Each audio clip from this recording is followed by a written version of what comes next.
Tumetembelea miradi yote. Kiukweli tunamshukuru mkuu wa wilaya na halmashauri yake kwa namna ambavyo wamejitahidi kusimamia miradi ile kwa uadilifu, lakini kwa uaminifu na kwa kiwango kikubwa imejengwa kwenye ubora unayotakiwa. Tunawashukuru sana watu wa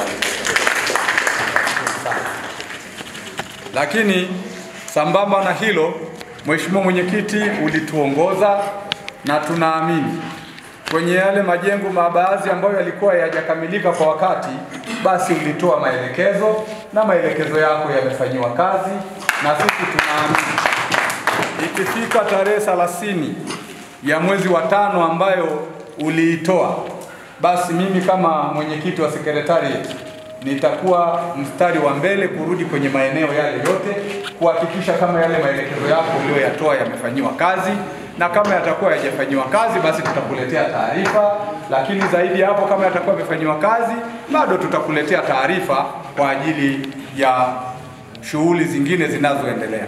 Kwa hiyo niwashukuru sana na wajumbe wangu wa halmashauri kuu kwa kuhudhuria kwa wingi, mmewahi kwa mapema, hongereni sana. Na mimi niombe, nimeona kata ya Sepuka ikifanya kazi ya kutembelea miradi, na baada ya hapo Mheshimiwa diwani, na ndiye diwani wa kwanza kusoma taarifa ya utekelezaji wa ilani kwenye kata yake. Tunakupongeza sana Mheshimiwa diwani wa kata ya Sepuka, wewe na kamati yako ya siasa. Mmefanya kazi nzuri, kazi ambayo inafanywa na wilaya na nyinyi mmefanya kule kwenye kata. Lakini nimeona kata ya Kituntu ikiendelea kwenye kuzunguka kwenye miradi. Bado sijaona taarifa ya utekelezaji ikisomwa. Kwa hiyo kama mkimaliza miradi iendelee na kata nyingine zote. Hiyo ndio kazi rahisi. Mkitembelea nyinyi angalau mnaweza kutupa feedback ya jambo ambalo mmeyaona kule, lakini mambo yaliyofanyika kule, na sisi wilaya tukija tunakuwa tumeshajua ABC zinazotokana na kwenye ile miradi. Msiione miradi ya serikali ile inatengenezwa mkakaa nayo mbali. Mnatakiwa kwenda kila saa. Natamani kama katibu wenu nipate malalamiko, niambiwe viongozi wa kata fulani wana kiherehere. Kwa sababu vibaya viongozi wa serikali wakifuatwa sana na watu wa CCM, mwisho watasema hao watu wana kiherehere.